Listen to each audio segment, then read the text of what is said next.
Hi, boys. It's February 3rd today, and I thought I would go to our Matthew passage for today. And at the beginning of it here, the Pharisees are playing a bit of a game with Jesus, Sadducees, and Pharisees. And so they got together and wanted to test Jesus with what they said. So they asked him a pretty simple question, which was one of their favorites.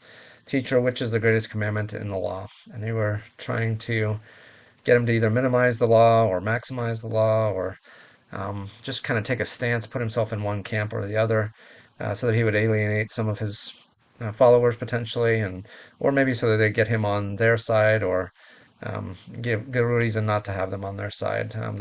But their idea is that he's going to make somebody mad by how he replies to this. So he gives a fairly simple reply to them about the greatest commandment: love the Lord your God with all your heart and with all your soul and with all your mind. It's Deuteronomy 6:4. And then love your neighbor as yourself. Those two things together are a simple way to look at the law for sure. And if we were to do well in just doing those two things, we would indeed capture all of the heart of the law with that. The problem is we don't do even an adequate job of loving the Lord or loving our neighbor, particularly not as ourself. And so it points out our inability, it points out our need for um, something better than that for ourselves because we can't do that very well.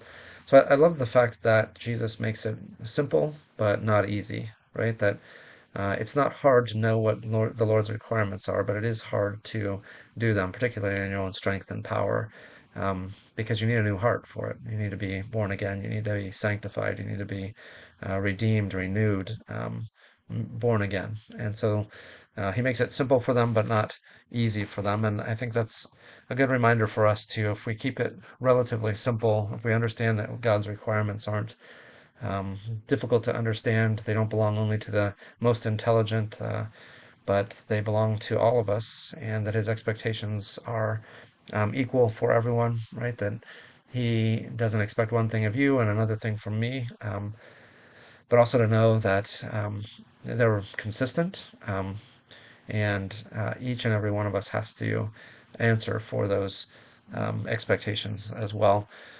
So Jesus does a masterful job with that, and they're still going to try to trip him up and ask him sons about or questions about the Messiah, and ask whose son is he, and points to the son of David. And I think he's actually showing them that the Messiah, even from the Old Testament expectation, is supposed to be God come in the flesh. He's supposed to be somebody even greater than David, not a mere king in the line of David to sit on his throne, but somebody who pre-existed David and who has greater authority than even he has. And the Pharisees and Sadducees, I think, were having a hard time conceiving of that. What would somebody like that be like? So Jesus is actually testing their expectations of what that Messiah will be by his response to their response to him too. So interesting little section here. Jesus sparring with the Sadducees and the Pharisees and pointing them back to what's the most important thing. Who is God? Who is the authority? What are his expectations? Not the expectations of man or a political or a religious institution. So, all right, good word for today. Appreciate that. All right, we'll see you again tomorrow, Lord willing.